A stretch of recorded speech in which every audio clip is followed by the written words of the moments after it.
I go out and look at land, I bring a few things with me. I sometimes bring a measuring tape, though I have an app on my phone that kind of makes that redundant now. So I don't really bring that with me anymore, because I have this app where you can just point it at the ground and measure.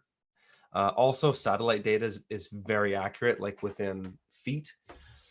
So when I want to get measurements there, but when I go and look for land, I bring my tree planting shovel so that I can poke around. And if I'm like out in a pasture and I'm, looking at a piece of ground that that might make a good candidate for a farm, I bring my tree planting shovel with me and I kind of pace back and forth on the pasture, getting a sense of topography, how the land, where it rolls, where's the aspect facing the south, facing the north, wherever I'm facing. And as I walk, I'm just constantly jamming my shovel on the ground. And this tree planting shovel has a narrow blade. And so as I walk, I'm just literally jamming in the ground, jamming the ground, jamming the ground. And just by doing that, I get a sense of how rocky that ground is. And I can even, just by listening, I can tell the kind of soil it is. And so because I've worked in so many different types of soils, one of the great advantages of being a multi-locational farmer for as long as I was is I've got to see a lot of different types of ground. And as a tree planter, before I got into farming, I jammed that shovel into the ground probably millions of times. And so just by listening, I can hear what kind of soil it is, in the sense that if it goes in and I hear sort of a metallic sound, but I'm not hitting rocks, I can tell that it's kind of a sandy soil because the way that it's touching. And if it goes in really quick and makes and you can kind of feel the way the shovel moves, I can tell if it's a clay soil.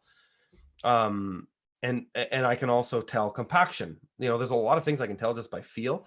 And of course, I'll go, when I first get into a field, I'll go in there and stick that shovel in and I'll look at the soil. Like I'll pull it out, I'll squeeze it, I'll smell it, I'll look for certain things in the soil, look for bugs, I'll look for particulates, get an idea of how much organic matter is in that soil. But and so I do that first, but then I really learn a lot by pacing a field and just hammering that shovel in and just feeling what that soil is from all around the field. And that's one thing I do. I bring my drone. I bought a Mavic Mini. Actually, I love it. I've been bringing that drone with me. I bring my camera with me to make I video document everything. So if there's something interesting on that land that I want to look at further, I'll go to a particular place and I usually start with I know where it is. I've already looked at it on the maps and I'm going out there and I want to go to places that I couldn't really get information on by looking at the topographic satellite maps. And then I'll go and make notes and make videos. And I do this whether I'm making videos from the field or YouTube or not. I video document the things that are important.